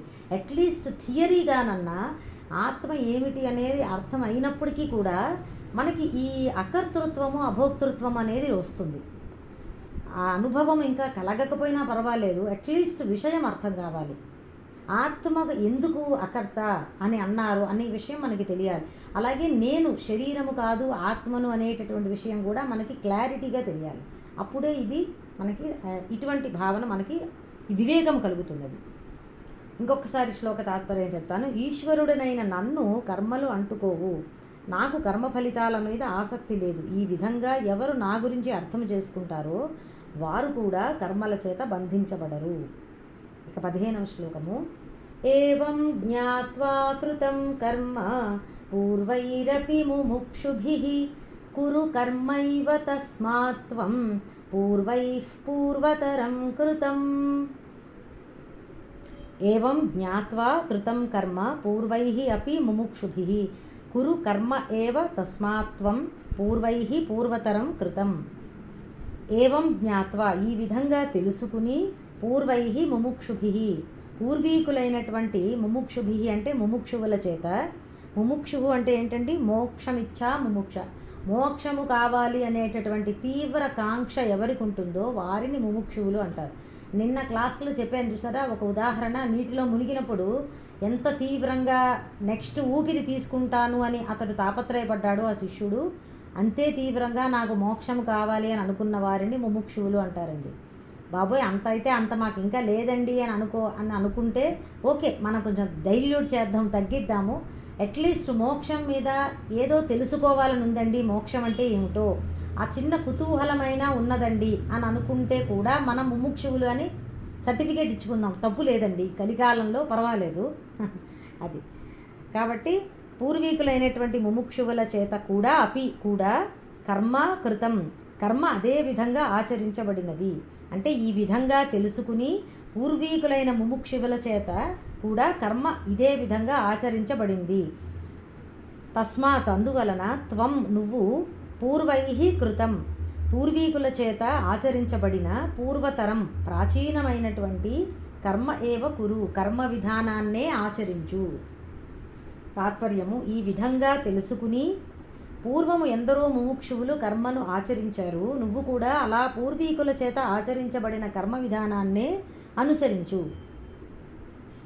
అంటే ఎలా ఆచరించారంటే వాళ్ళు కూడా కర్తృత్వ భోక్తృత్వాలు వదిలి విహిత కర్మలు చేశారు, కాబట్టి నువ్వు కూడా అలా చెయ్యి అంటున్నారు. కర్మ ఏవత్వం అన్న మాటలో, కర్మ విధానాన్నే ఆచరించు అన్న మాటలో భాష్యంలో ఏమన్నారంటే, నా తూష్ణీం ఆసనం నాపి సన్యాసః కర్తవ్య. నువ్వు కర్మనే చెయ్యి, ఊరికే కూర్చోవద్దు. తూష్ణీం ఆసనం అంటే ఊరికినే నేను ఏ పని చెయ్యను అని కూర్చోవద్దు. అలాగే సన్యాసము కూడా నీకు వద్దు, నువ్వు నీ కర్తవ్య కర్మలను ఆచరించు అని భావం అన్నమాట అండి. ఎప్పుడూ కూడా అర్జునుడికి మీరు బాగా మనకి భగవద్గీత ఇన్ని శ్లోకాలు చూసుకున్నప్పుడు అర్థమవుతున్నది ఏంటంటే, ఎప్పటికప్పుడు భగవానుడు అర్జునుడికి ఎప్పుడు కూడా చెయ్యి మానద్దు అన్న దృష్టితోనే చెప్తున్నారండి. మనందరికీ కూడా అదే. మనము ఎంత ఏ స్థితిలో ఉన్నా కానీ కూడా మనము జన్మ అంటూ ఎత్తాక, ఒక మానవ జన్మ లభించాక కర్మ ఏదో ఒకటి చేసుకోవాలి, విహిత కర్మలు ఆచరించాలండి. ఇక్కడ మళ్ళీ భాష్యంలో ఏమన్నారంటే, ఇది అనాత్మజ్ఞ త్వం తదా ఆత్మశుద్ధ్యర్థం తత్వవిచ్చేత్ లోక సంగ్రహార్థం. కర్మలు చేయడానికి రెండు చూపించారు. ఒకవేళ నీకు ఆత్మజ్ఞానము లేకపోతే చిత్తము శుద్ధమవ్వడానికి కర్మలు ఆచరించాలి. ఒకవేళ తత్వవిచ్చేత్ ఆత్మతత్వము తెలిసిన వాడివే అయితే, నీకు ఆత్మజ్ఞానము కలిగేస్తే, పొందేసిన వాడివైతే లోక సంగ్రహం లోక కళ్యాణము కోసము కర్మలు చెయ్యి అంటే ఎలా చూసుకున్నా కానీ కూడా కర్మలు మాత్రం చెయ్యమనే సందేశం అన్నమాట, మనకి ఉపదేశం. పూర్వీకులైనటువంటి వారంటే ఎవరా పూర్వీకులు అంటే ఇంత ముందర యద్యదాచరతి శ్రేష్ఠ అక్కడ చెప్పుకున్నాం. ఆస్థిత జనకాదయ అని అన్నారు కదా. పూర్వీకులైన జనకుడు, అశ్వపతి, మనం కొంతమంది రాజుల గురించి చెప్పుకున్నాం, భగీరథుడు మొదలైనటువంటి వారు కూడా ఇలాగే చేశారు అని. ఇక తర్వాత 16వ శ్లోకం అండి. ఇంకొకసారి తాత్పర్యం చెప్పుకుందాము. ఈ విధంగా కర్మ గురించి తెలుసుకుని పూర్వీకుల చేత పూర్వీకులైనటువంటి ముముక్షువులు కూడా ఇదే విధానాన్ని ఆచరించారు కనుక నువ్వు కూడా ఆ పూర్వీకుల చేత ఆచరించబడినటువంటి కర్మ విధానాన్నే నువ్వు కూడా ఆచరించు. అంటే కర్మ చేయకుండా ఉండకు అని తాత్పర్యం అన్నమాట అది. ఇక 16వ శ్లోకము. ఎందుకండి కర్మ గురించి ఇంతలా చెప్తున్నారు అని ఒక సందేహం వస్తుంది మనకి. ఇక నెక్స్ట్ శ్లోకం దానికి సమాధానం అన్నమాట. కిం కర్మ కిమకర్మేతి కవయోప్యత్ర మోహితాః తత్తే కర్మ ప్రవక్ష్యామి యజ్ఞాత్వా మోక్ష్యసే శుభాత్. కిం కర్మ కిం అకర్మ ఇతి కవయః అపి అత్ర మోహితాః తత్ తే కర్మ ప్రవక్ష్యామి యజ్ఞాత్వా మోక్ష్యసే అశుభాత్. కర్మ కిం అకర్మ కిం ఇది అత్ర కవయః అపి మోహితాః. అది కర్మ కిం అంటే ఏది, అకర్మ కిం అకర్మ ఏది అనేటటువంటి ఈ విషయంలో కవయః అంటే మేధావులండి, బాగా తెలిసినటువంటి వాళ్ళు. కవయః అంటే కవి అని కాదు. తెలుగులో కవి వేరు, సంస్కృతంలో కవి వేరండి. కవి అంటే అన్నీ తెలిసినటువంటి వాడు అని. మేధావులు కూడా మోహితాః అంటే గందరగోళంలో పడిపోతున్నారు. యత్ జ్ఞాత్వా దేనిని తెలుసుకుంటే అశుభాత్ మోక్ష్యసే సంసార రూపమైనటువంటి అశుభము నుంచి విముక్తి పొందగలమో తత్ కర్మ తే ప్రవక్ష్యామి అటువంటి కర్మను గురించి నీకు వివరించి చెప్తాను. ప్రవక్ష్యామి అంటే బాగా వివరించి చెప్తాను. తాత్పర్యము ఏది కర్మ ఏది అకర్మ అనే విషయంలో మేధావంతులు కూడా మోహితులయ్యారు. దేనిని తెలుసుకుంటే సంసారము అనేటటువంటి అశుభము నుంచి విముక్తి పొందగలవో అటువంటి కర్మను గురించి అకర్మను గురించి కూడా నీకు వివరిస్తాను. ఇక్కడ అశుభము అని అన్నారండి. ఏమిటండి అశుభము? మనం దాని అర్థము సంసార రూప అశుభము అని అన్న. అశుభం అంటే సంసారం అని అన్నారన్నమాట భాష్యంలో. ఎందుకంటే సుఖదుఖాలు జనన మరణాలు ఇవే మనకి నిజమైనటువంటి అశుభం. జీవితంలో ఏవేవో అశుభాలు మనకి అనుకున్నది జరగకపోతే అశుభం అనుకుంటామండి, అది కాదు. సంసారమే అశుభం. మళ్ళీ జన్మ ఎత్తవలసిన అవసరము రావడమే మనకి అశుభం. అంటే అజ్ఞానం అంతా అశుభమే మనకి. ఇక తెలియాల్సింది ఏమిటి, ఏది కర్మ ఏది అకర్మ అని ప్రశ్న వేశారు కదా, అది నెక్స్ట్ శ్లోకంలో చెప్పబోతున్నారు. అప్పుడే చెప్పుకుందాము కర్మ ఏది అకర్మ ఏది అని చెప్పి. అక్కడే మనకి తెలుస్తుంది ఎందుకు మేధావులు కూడా మోహితులు అయిపోతున్నారో తెలుస్తుంది. 17వ శ్లోకము. కర్మణో హ్యపి బోద్ధవ్యం చ వికర్మణః అకర్మణశ్చ బోద్ధవ్యం గహనా కర్మణో గతి. ఫాస్ట్గా వెళ్ళిపోవట్లేదు కదండి నేను. ఇవి కొంచెం భావం తాత్పర్యము చిన్నగా ఉన్నదని, ఈజీగా ఉన్నదని తొందరగా ముందరకు వెళ్తున్నాను. ఫాస్ట్గా వెళ్తుంటే కనుక ఎవరైనా మెసేజ్ పెట్టండి. కర్మణః హి అపి బోద్ధవ్యం. కర్మణో హి అపి అన్నమాట. కర్మణః హి అపి బోద్ధవ్యం బోద్ధవ్యం చ వికర్మణః అకర్మణః చ బోద్ధవ్యం గహనా కర్మణః గతి. కర్మణః అపి బోద్ధవ్యం అంటే కర్మ యొక్క తత్వము తెలియాలి, తెలుసుకోవాలి. చ మరియు వికర్మణః బోద్ధవ్యం వికర్మ యొక్క తత్వము కూడా తెలియాలి. చ మరియు అకర్మణః బోద్ధవ్యం అకర్మ గురించి కూడా తెలియాలి. హి ఎందుకంటే కర్మణః గతి గహనా. ఈ కర్మ అకర్మ వికర్మల యొక్క తత్వము తెలియడము చాలా కష్టము. 3 పదాలు వాడారండి, తాత్పర్యం చెప్పేసి వివరిస్తాను. కర్మ అకర్మ వికర్మ యొక్క తత్వము తెలుసుకోవాలి. ఎందుకంటే కర్మ యొక్క యథార్థ స్వరూపము సంక్లిష్టమైనటువంటిది, సంక్లిష్టమైనది. కర్మ అంటే ఇంతకుముందర చెప్పుకున్నాము, శాస్త్ర విహిత కర్మ అండి. దేహము ఇంద్రియముల యొక్క కదలిక ఏదైనా దానికి కర్మ అని పేరు. దేహేంద్రియ వ్యాపారము కర్మ అని అంటారు. వ్యాపారము అంటే వ్యవహారం లేదా కదలిక. వ్యాపారం అంటే మనం బయట చేసుకునే వ్యాపారం కాదండి. ఇవన్నీ ఏంటంటే పరిభాష పదాలు అంటారు, ప్రాపర్గా అర్థం అవ్వాలి. మనం వ్యాపారం అంటే ఏమిటబ్బా అని అనుకుంటాం, బయట మనం అనుకునే బిజినెస్ అని అనుకుంటామండి. ఇక్కడ వ్యాపారము అంటే కదలిక అనే దృష్టిలో అన్నమాట. ఇంద్రియాలు నిజానికి భావం చూసుకుంటే అదే ఇంద్రియము, బయట ప్రపంచంతో పెట్టుకునేటటువంటి లావాదేవీ అదే కదలిక అంటే. బట్ మనం మామూలుగా మరీ స్థూలంగా వ్యాపారం అంటే బయట చేసుకునే వ్యాపారము అనే అర్థంలో చెప్పుకుంటే సరిగా అర్థం కాదు మనకి. నేను ఎందుకు ప్రతిదానికి ఇట్లా కొన్ని పదాలకు ఎక్స్ప్లెయిన్ చేస్తానంటే, నేను చిన్నప్పుడు ఎప్పుడో చదువుకునేటప్పుడు ఈ పుస్తకాలు చదివేటప్పుడు తత్వపరమైనటువంటివి ఇవి అర్థమయ్యేది కాదు, సరిగ్గా అర్థమయ్యే అవనట్టుగా ఉండేవి ఈ మాటలన్నీ కూడా. తర్వాత విషయం తెలిసాక నాకు అప్పుడే ఎవరన్నా చెప్పుంటే బాగుండేది, అవన్నీ అప్పుడు బాగా అర్థమయ్యేవి అని అనిపిస్తుంది. అందుకే ఇప్పటికీ ఎవరైనా చదువుకునే వాళ్ళు ఉంటే పుస్తకాలు ఈ మాటలు సరిగ్గా అర్థం చేసుకోగలుగుతారని, ఉపయోగపడుతుందని చెప్తూ ఉంటాను. అది కర్మ అంటే ఏమిటి, శాస్త్రవిహిత కర్మ అని చెప్పుకున్నాము. ఇంకొంచెం డెప్త్గా చెప్పాలి అంటే దేహము ఇంద్రియముల యొక్క కదలికలకి కర్మ అని పేరు. ఎనీ కదలిక, చలనాత్మకం కర్మ అంటారు. ఏ కదలిక అయినా కర్మ అని. వికర్మ అంటే ఏమిటండి, కర్మ అంటే శాస్త్ర నిషిద్ధమైనటువంటి కర్మ, చేయకూడనటువంటి పని అండి, అంతే. Incorrect action. కర్మ అంటే యాక్షన్ అనుకుంటే, వికర్మ అంటే ఇన్కరెక్ట్ యాక్షన్, చేయకూడదు ఆ పని, అటువంటిది శాస్త్ర నిషిద్ధ కర్మలు అంటారు. అసత్యం పలకడము, హింస, హత్యలు మొదలైనటువంటివి. ఇక అకర్మ అంటే ఏమిటి అంటే ఏ కర్మ చేయకుండా ఉండడం, ఇన్యాక్షన్ అని అంటారు. ఏ కర్మ చేయకుండా అలా ఉండడం అన్నమాట, దాన్ని అకర్మ అంటారు. ఇప్పుడు ఏం చెప్తున్నారంటే, ఈ మూడిటి యొక్క యథార్థ స్వరూపము తెలుసుకోవడం చాలా కష్టము అంటున్నారు. ఎలా అంటే నేను జస్ట్ మీకు కొంచెం ఉదాహరణ ఇస్తాను చూడండి. పైకి కదలకపోయినా, పైకి ఏ కర్మ చేయకుండా ఒకడు స్థిరంగా కూర్చొని ధ్యానం చేసుకుంటున్నాడు కళ్ళు మూసుకుని, పైకి అలాగ అనిపిస్తుంది, కానీ లోపల మనసులో పరుగులు పెడుతున్నాడు, ఇక్కడికి అక్కడికి ఆలోచనలు చేస్తున్నాడు. అది ఒక రకమైనటువంటి, అది కర్మ అవుతుందా అకర్మ అవుతుందా మరి అప్పుడు సందేహం. అలాగే కొంతమంది నిజంగా జ్ఞానులు వారికి కర్మ బయట బాహ్యంలో కర్మ చేస్తున్నారు, కానీ మనసులో నిశ్చలంగా ఉన్నారు. అప్పుడు అదేమవుతుంది, అది కర్మ అంటారా అకర్మ అంటారా దాన్ని, ఇట్లా అన్నమాట అండి. కొన్ని కర్మలు నిషిద్ధ కర్మల్లా అనిపిస్తూ ఉంటాయి. మనం ధర్మవ్యాధుడు కదా చెప్పుకున్నాం, కానీ ఆయనకి అది విహిత కర్మ. అప్పుడు అదేమిటి, అది నిషిద్ధ కర్మ అవుతుందా కర్మ అవుతుందా, మళ్ళీ సందేహం వస్తుంది. కొంతమంది కర్మ చేస్తూ ఫలాన్ని త్యాగం చేస్తారు, అప్పుడు అది కర్మ అవుతుందా కర్మ అవ్వదా, అకర్మ అవుతుందా, ఇట్లా అన్నమాట అండి. ఇంకొకటి సర్వకర్మ సన్యాసం చేసి ఊరుకునే ఉంటారు, మనసులోనూ కదలికలు లేవు, బాహ్యంలోనూ కదలికలు లేవు, పూర్ణంగా అలా సమాధి స్థితిలోకి వెళ్ళిపోయారు, నిర్వికల్ప సమాధి. అప్పుడు అది ఏమవుతుంది, ఇలాగా. అంతేకాదు దేశకాల పరిస్థితులు, యుగాలకి అనుగుణంగా కర్మలు మారుతూ ఉంటాయండి, కర్మ ఆచరణ కూడా మారిపోతూ ఉంటుంది.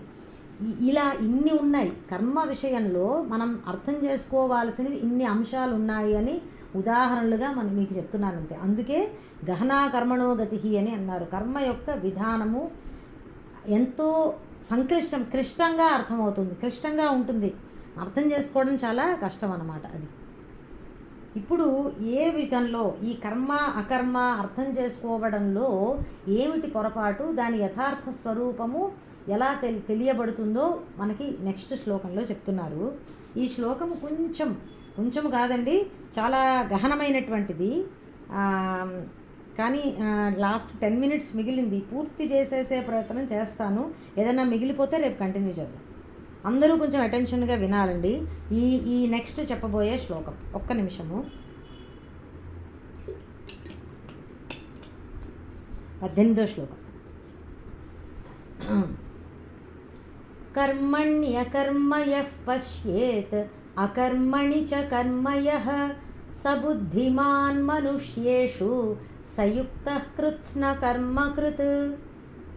కర్మణి అకర్మ యః పశ్యేత్ అకర్మణి చ కర్మ యః సహ బుద్ధిమాన్ మనుష్యేషు సహ యుక్తః కృత్స్న కర్మకృత్. అది యః ఎవడైతే కర్మణి అకర్మ కర్మయందు అకర్మను, అకర్మ అంటే కర్మ లేకపోవడం అండి, మర్చిపోవద్దు డెఫినేషను. కర్మయందు అకర్మను చ మరియు యహ ఎవడైతే అకర్మణి కర్మ పశ్యేత్, అకర్మణి అంటే అకర్మయందు కర్మను పశ్యేత్ తెలుసుకుంటాడో సహా అతడు మనుష్యేషు బుద్ధిమాన్ మానవులలో బుద్ధిమంతుడు అంటే వివేకము గలవాడు. సహా అతడే యుక్తః కృత్స్న కర్మకృత్. యుక్త అంటే యోగి, అతడే యోగి, అతడే సకల కర్మలను నిర్వర్తించినటువంటి వాడు లేదా కృతకృత్యుడు అని కూడా అంటారు. ఇది ఈ శ్లోకము. ఒకసారి తాత్పర్యం చెప్తాను. ఎవడైతే కర్మయందు అకర్మను అకర్మయందు కర్మను తెలుసుకుంటాడో అతడే మనుష్యులలో బుద్ధిమంతుడు, అతడే యోగి, సకల కర్మలను నిర్వర్తించినవాడు. ఇది గ్రంథి శ్లోకము అని అంటారండి. గ్రంథి శ్లోకం గురించి ఇంతకు ముందర చెప్పాను మీకు. 2వ అధ్యాయంలో వచ్చింది యానిషా సర్వభూతానాం తస్యాం జాగర్తి సంయమి అని చెప్పి. ఆ శ్లోకం కూడా కొంచెము కష్టంగా ఉంటుంది. ఆ భావం పొడుపు కథ లాంటిది. అది అర్థం చేసుకోవాలంటే ఇంకొంచెం మనం బాగా డీప్గా ఆలోచించాలి. అటువంటి శ్లోకమే ఇది కూడా. ఎందుకో చూడండి. ముందర 1-2 విషయాలు చెప్పి ఆ తత్వంలోకి వెళ్తాను. ముందర కర్మ ఎందు అన్న చెప్పాం. ఎందు లేదా కర్మలో అని అన్నమాట అండి. కర్మలో అకర్మ, అలాగే అకర్మలో కర్మ ఎవరు తెలుసుకుంటారో. ఈ లో అన్నమాట అదేమిటంటే ఒక దాంట్లో ఒకటి ఉంది అని కాదండి, కప్పులో కాఫీ ఉంది అన్నట్లు కాదు. కర్మ ఎందు అకర్మ అంటే కర్మను అకర్మగా తెలుసుకోవడం. అలాగే అకర్మ ఎందు కర్మ అంటే అకర్మను కర్మగా తెలియడం. ఈ గా లో భేదం తెలిసింది కదా. లో అంటే ఏదో ఒక దాంట్లో ఒకటి ఉందని కాదు. కప్పులో కాఫీ ఉన్నట్టుగా కర్మలో అకర్మ ఉంది అంటే అట్లా కాదండి. కర్మను అకర్మగా తెలియడం. ఈ చిన్న విషయం ఇది, బట్ ఇది కూడా అర్థం కావాలి, తెలియాలి. అందుకు అసలు ఎందుకు ఇలా అన్నారు, ఈ శ్లోకము కన్ఫ్యూజన్గానే ఉంది. కర్మయందు అకర్మ, ఈ కర్మ అకర్మ అనేటటువంటివి పరస్పర విరుద్ధాలు, ఆపోజిట్స్ కదా. Action inaction opposites. అప్పుడు మరి అలాంటప్పుడు ఈ శ్లోకం ఏంటి ఇలా అన్నారు? కర్మయందు అకర్మను తెలుసుకోవాలి, అకర్మను కర్మగా తెలుసుకోవాలి అని ఎందుకు అన్నారు? ఎందుకంటే ఈ రెండు ఏదో కన్ఫ్యూజ్ అవ్వడానికి అసలు ఏమాత్రం ఆస్కారము లేదు. ఒకటి కర్మ, ఒకటి కర్మ కాకపోవడం. మరి అలాంటప్పుడు కర్మను అకర్మగా తెలుసుకోవడం అని ఎందుకు అంటున్నారు? అకర్మను కర్మగా తెలుసుకోవడం ఎందుకు చెప్పారు పరమాత్మ ఈ శ్లోకము అంటే, భాష్యంలో సమాధానం చక్కగా చెప్పారండి. సమాధానం ఏమన్నారంటే, ఇది ఎందుకు ఇలా చెప్పవలసిన అవసరం వచ్చింది అంటే, ఉన్నది ఉన్నట్లుగా మానవులు తెలుసుకోలేకపోతున్నారు. అకర్మ అనేటటువంటిది అసలు ఎక్కడ ఉన్నది, ఎక్కడ ఉన్నది, ఏది అకర్మ అని కాదు. అకర్మ అనేది ఎక్కడ ఉన్నది, కర్మ అనేది దేంట్లో ఉన్నది అన్న విషయము మానవులు తెలుసుకోలేని కారణంగా వారికి విరుద్ధంగా అర్థమవుతోంది. పరమార్థంగా అకర్మే అయి ఉండి కూడా అది కర్మగా అనిపిస్తోంది. అలాగే పరమార్థంగా కర్మ అయి ఉండి కూడా అది అకర్మగా అనిపిస్తోంది. కాబట్టి ఇట్లా చెప్పవలసిన అవసరం వచ్చింది. అంటే మనము తప్పుగా తెలుసుకుంటున్న కారణంగా పరమాత్మ ఇలా చెప్పారనమాట. నువ్వు ఏది కర్మ అని అనుకుంటున్నావో అది అకర్మ సుమా, నువ్వు ఏది అకర్మ అని అనుకుంటున్నావో అది కర్మ, అందులో కర్మ ఉందే సుమా అని చెప్తున్నారన్నమాట పరమాత్మ. ఇది తెలుసుకోవాలి అని ఈ శ్లోకం అందుకు చెప్పారు. ఇంతకీ ఏమిటి విషయము అంటే అర్థం చేసుకునే ప్రయత్నం చేద్దాము. కర్మని అకర్మయః పశ్యేత్. మొట్టమొదటిది తీసుకుందాం, కర్మను అకర్మగా తెలుసుకోవడం. ఇది అర్థమైతే రెండోది కూడా ఈజీగానే అర్థమవుతుందండి. ఇక్కడ ఏం చెప్తున్నారంటే, కర్మను అకర్మగా తెలుసుకోవడం అంటే ఏంటంటే, అక్కడ దేహము ఇంద్రియాలు కర్మ చేస్తూ ఉంటే ఆత్మ యందు ఏ కర్మ లేదు అని మనం తెలుసుకోవాలి. అలాగే అకర్మణి చ కర్మయః, అకర్మను కర్మగా తెలుసుకోవడం అంటే ఏంటంటే, అప్పుడప్పుడు మనకి శరీరము నిశ్చలంగా ఏ పని పెట్టుకోకుండా ఏ కర్మ చెయ్యకుండా ఉన్నప్పుడు అది కూడా కర్మే. మనము ఏ పని చెయ్యట్లేదు అన్న మాట వాడుతూ ఉంటాం. దాని అర్థము నిజంగా అకర్మ అని కాదు, అక్కడ కర్మ ఉన్నది అని గుర్తించాలి. రెండు అనమాట అండి. కర్మయందు అకర్మ అంటే ఏంటంటే శరీరము కర్మ చేస్తూ ఉంటే ఆత్మ అకర్మ, ఆత్మయందు ఏ కర్మ లేదు, అకర్మత్వము ఆత్మ యందు ఉన్నది అని గుర్తించాలి. అది ఒకటి కర్మ యందు అకర్మని చూడడం అంటే. రెండవది అకర్మను కర్మగా గుర్తించడం అంటే ఏమిటంటే అప్పుడప్పుడు మన శరీరము ఏ పని చెయ్యకుండా ఉన్నది, అప్పుడు అకర్మ అని మనం అనుకుంటాము. కానీ అప్పుడు కూడా అలా ఏ పని చెయ్యకుండా ఉన్నప్పుడు కూడా శరీరములో కర్మ ఉంటూనే ఉన్నది. అకర్మ యందు కర్మ అంటే అది, అకర్మను కర్మగా గుర్తించడం అంటే అది. ఇలా ఎవరు గుర్తిస్తారో అతడు వివేకవంతుడు అన్నారు. దీనికి ఒక ఉదాహరణ చెప్తానండి. మొట్టమొదట ఏంటిది, కర్మను అకర్మగా తెలుసుకోవడము అన్నదానికి ఉదాహరణ చెప్తాను. ఇది భాష్యంలోనే చెప్పారు.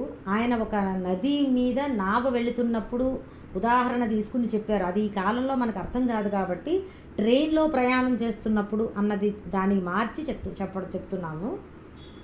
ఇప్పుడు మనం ట్రైన్లో వెళ్ళిపోతున్నాం అనుకోండి, ట్రైన్ ఫాస్ట్గా వెళ్ళిపోతుంది. మనకి అలా కదిలిపోతున్న ట్రైన్లో పక్కకి కిటికీలోంచి చూస్తే ఏమవుతుందంటే చెట్లు, అవి రోడ్డు పక్కన చెట్లు ఉంటాయి, మొక్కలు, అవి వెనక్కి వెళ్ళిపోతున్నట్టుగా అనిపిస్తుంది మనకి. ట్రైన్ వెళ్ళిపోతూ ఉంటే మనకేమనిపిస్తుందంటే బయటకి చూస్తున్నప్పుడు చెట్లు వెనక్కి వెళ్ళిపోతున్నట్టుగా వాటిలో కదలిక కనబడుతుంది. అంటే ఆ చెట్లలో ఉన్నటువంటి కర్మ నిజానికి అకర్మ.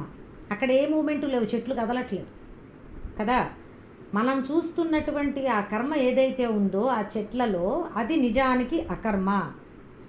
ఇది అర్థమైంది కదా. అదేవిధంగా శరీరము కర్మ చేస్తున్నప్పుడు మనం ఏమనుకుంటున్నామంటే నేను చేస్తున్నాను, ఇది నా కర్మ, నేను కర్తను అనేది ఏదైతే భావన చేస్తున్నామో అది ఆత్మ యందు పెట్టుకుంటున్నాం. నేను అంటే సెల్ఫ్ అండి, ఆత్మ అన్నమాట. శరీరము చేస్తున్నటువంటి కర్మలని మనము ఆత్మకి అంటగడుతున్నాం అన్నమాట.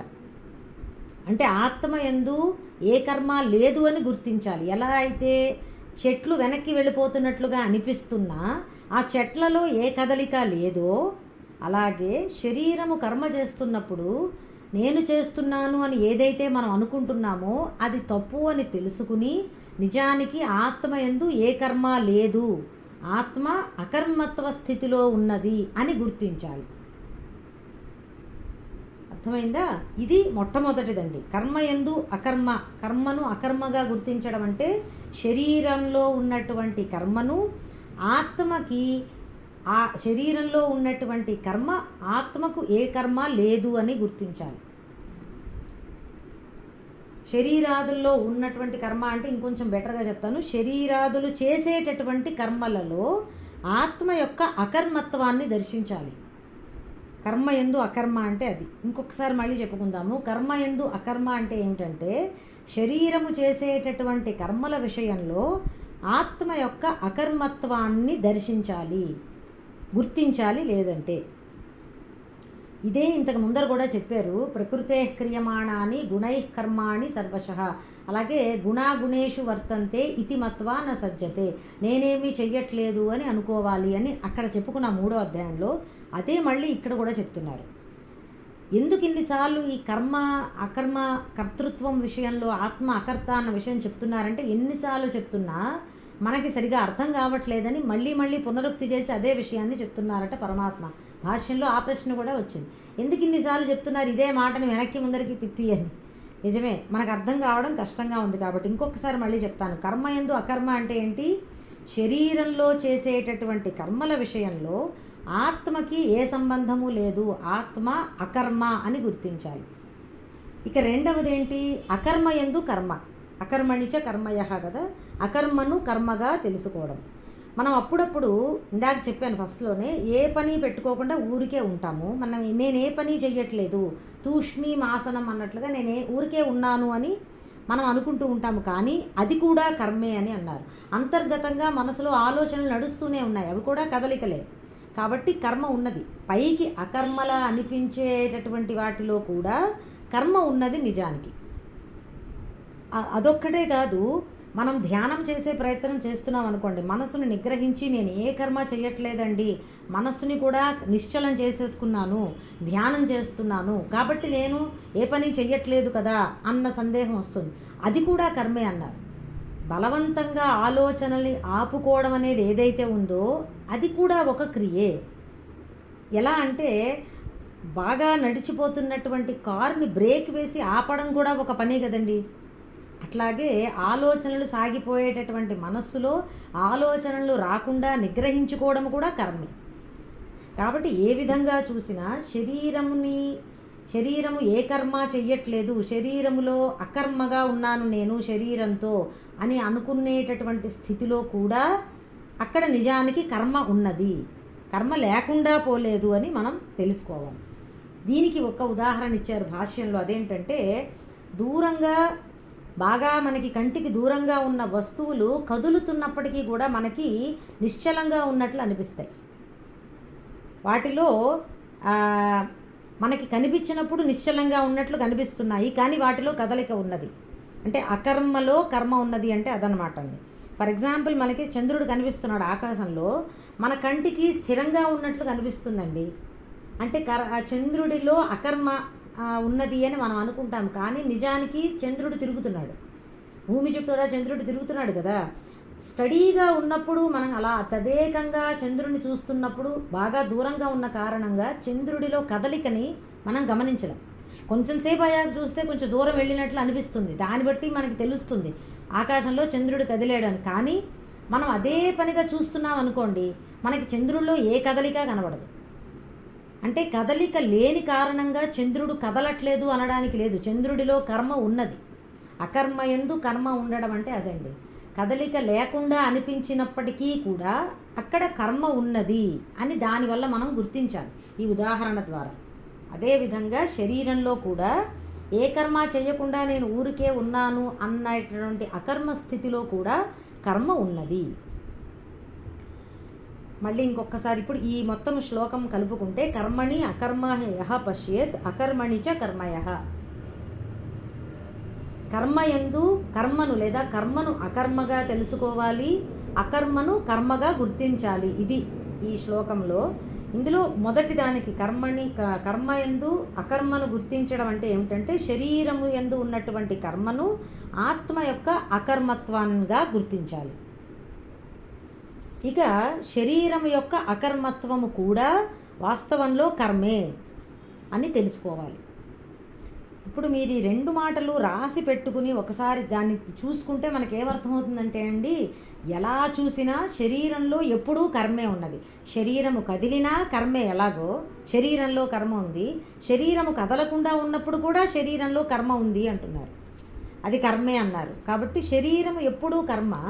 మరి ఆత్మ ఏమిటి అంటే ఆత్మ ఎప్పుడూ అకర్మే, ఆత్మ ఎప్పుడూ స్థిరమే, అందులో ఎటువంటి కర్మ ఉండేటటువంటి అవకాశం లేదు. ఇది ఈ శ్లోకం ద్వారా మనం తెలుసుకోవలసింది. శరీరం ఎప్పుడూ కర్మ, ఆత్మ యందు ఎప్పుడూ అకర్మ స్థితే.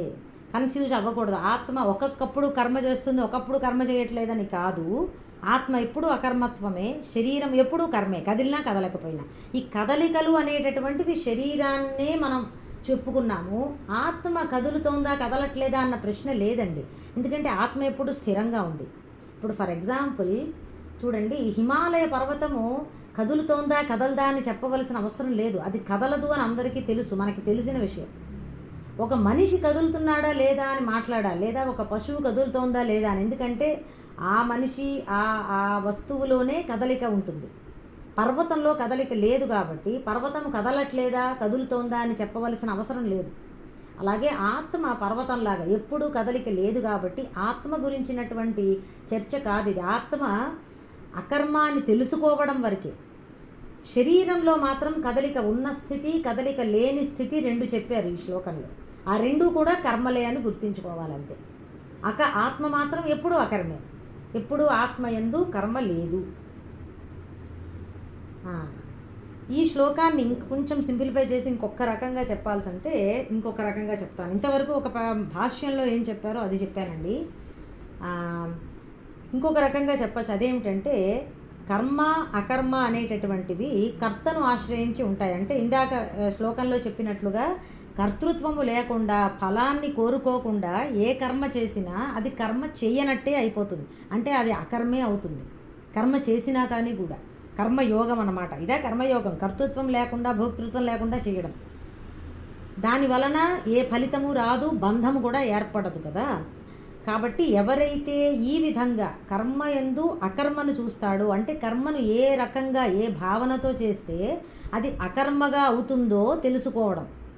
ఎలా చేస్తే కర్తృత్వ భోక్తృత్వాలు లేకుండా ఎన్ని కర్మలు చేస్తున్నా అది అకర్మ కిందే లెక్క, చెయ్యనట్లే లెక్క.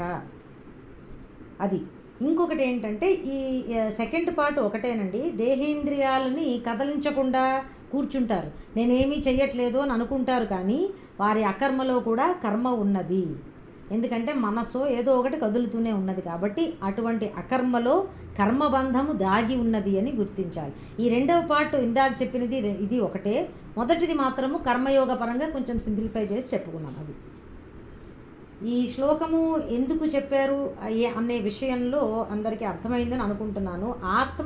ఆత్మయందు ఎప్పుడూ కర్మ లేదు, నిష్క్రియం అని అంటారు, అకర్మే. శరీరంలో కర్మ ఉన్నా, కదలిక ఉన్నా లేకపోయినా శరీరంలో ఎప్పుడూ కర్మ ఉన్నది అన్న విషయం ఈ శ్లోకం ద్వారా మనకి తెలుస్తోంది. ఇది ఇంకొకసారి మళ్ళీ ఇంకొకసారి కొంచెం రీక్యాప్ చేసి నెక్స్ట్ శ్లోకాల్లోకి వెళ్తానండి. ఇప్పటికి ఇది చాలు. దీన్ని కొంచెం జాగ్రత్తగా ఒక్కొక్కటి రాసుకు పెట్టుకునో లేకపోతే మళ్ళీ ఇంకొకసారి వింటూ దాని గురించి ఆలోచన చేస్తూ ఉంటే అర్థమవుతుందండి. ఇది చాలా మంచి శ్లోకము, గ్రంథి శ్లోకము అంటారు. భగవద్గీతలో ఇటువంటి శ్లోకాలు కొన్ని ఉన్నాయి, చాలా చాలా. అందుకే గహనా కర్మణో గతి కవయః అపి మోహితాః అన్నారు కదా. బాగా మేధావులకి కూడా అర్థం కానటువంటి విధంగా ఉంటాయి కొన్ని శ్లోకాలు. అందులో ఈ శ్లోకం ఒకటండి. చాలా గొప్ప శ్లోకము. అర్థం కాకపోతే ఏమిటోలా ఉంటుంది, అర్థమైతే మాత్రము అబ్బా ఎంత గొప్పగా ఉంది అని అనిపించేటటువంటి శ్లోకం అన్నమాట. ఇంకొకసారి దీన్ని రేపు మళ్ళీ కొంచెం చెప్తాను, తర్వాత శ్లోకాలు మళ్ళీ రేపు చూద్దాం. ఇవాళకి చాలండి. సర్వం శ్రీ సద్గురు చరణారవిందార్పణమస్తు. జ్ఞానానందమయం దేవం నిర్మలస్ఫటికాకృతిం ఆధారం సర్వవిద్యానాం హయగ్రీవముపాస్మహే. జయ గురుదత్త. క్లాస్ క్లోజ్ చేస్తున్నాను. ఆడియో పెడతానండి. ఇవాళ నాకు ఆడియో ప్రాబ్లం వచ్చిందో లేదో తెలియలేదు, అయినా కానీ ఆడియో పెడతాను, అందరూ చూసుకోండి. జయ గురుదత్త. జయ గురుదత్త.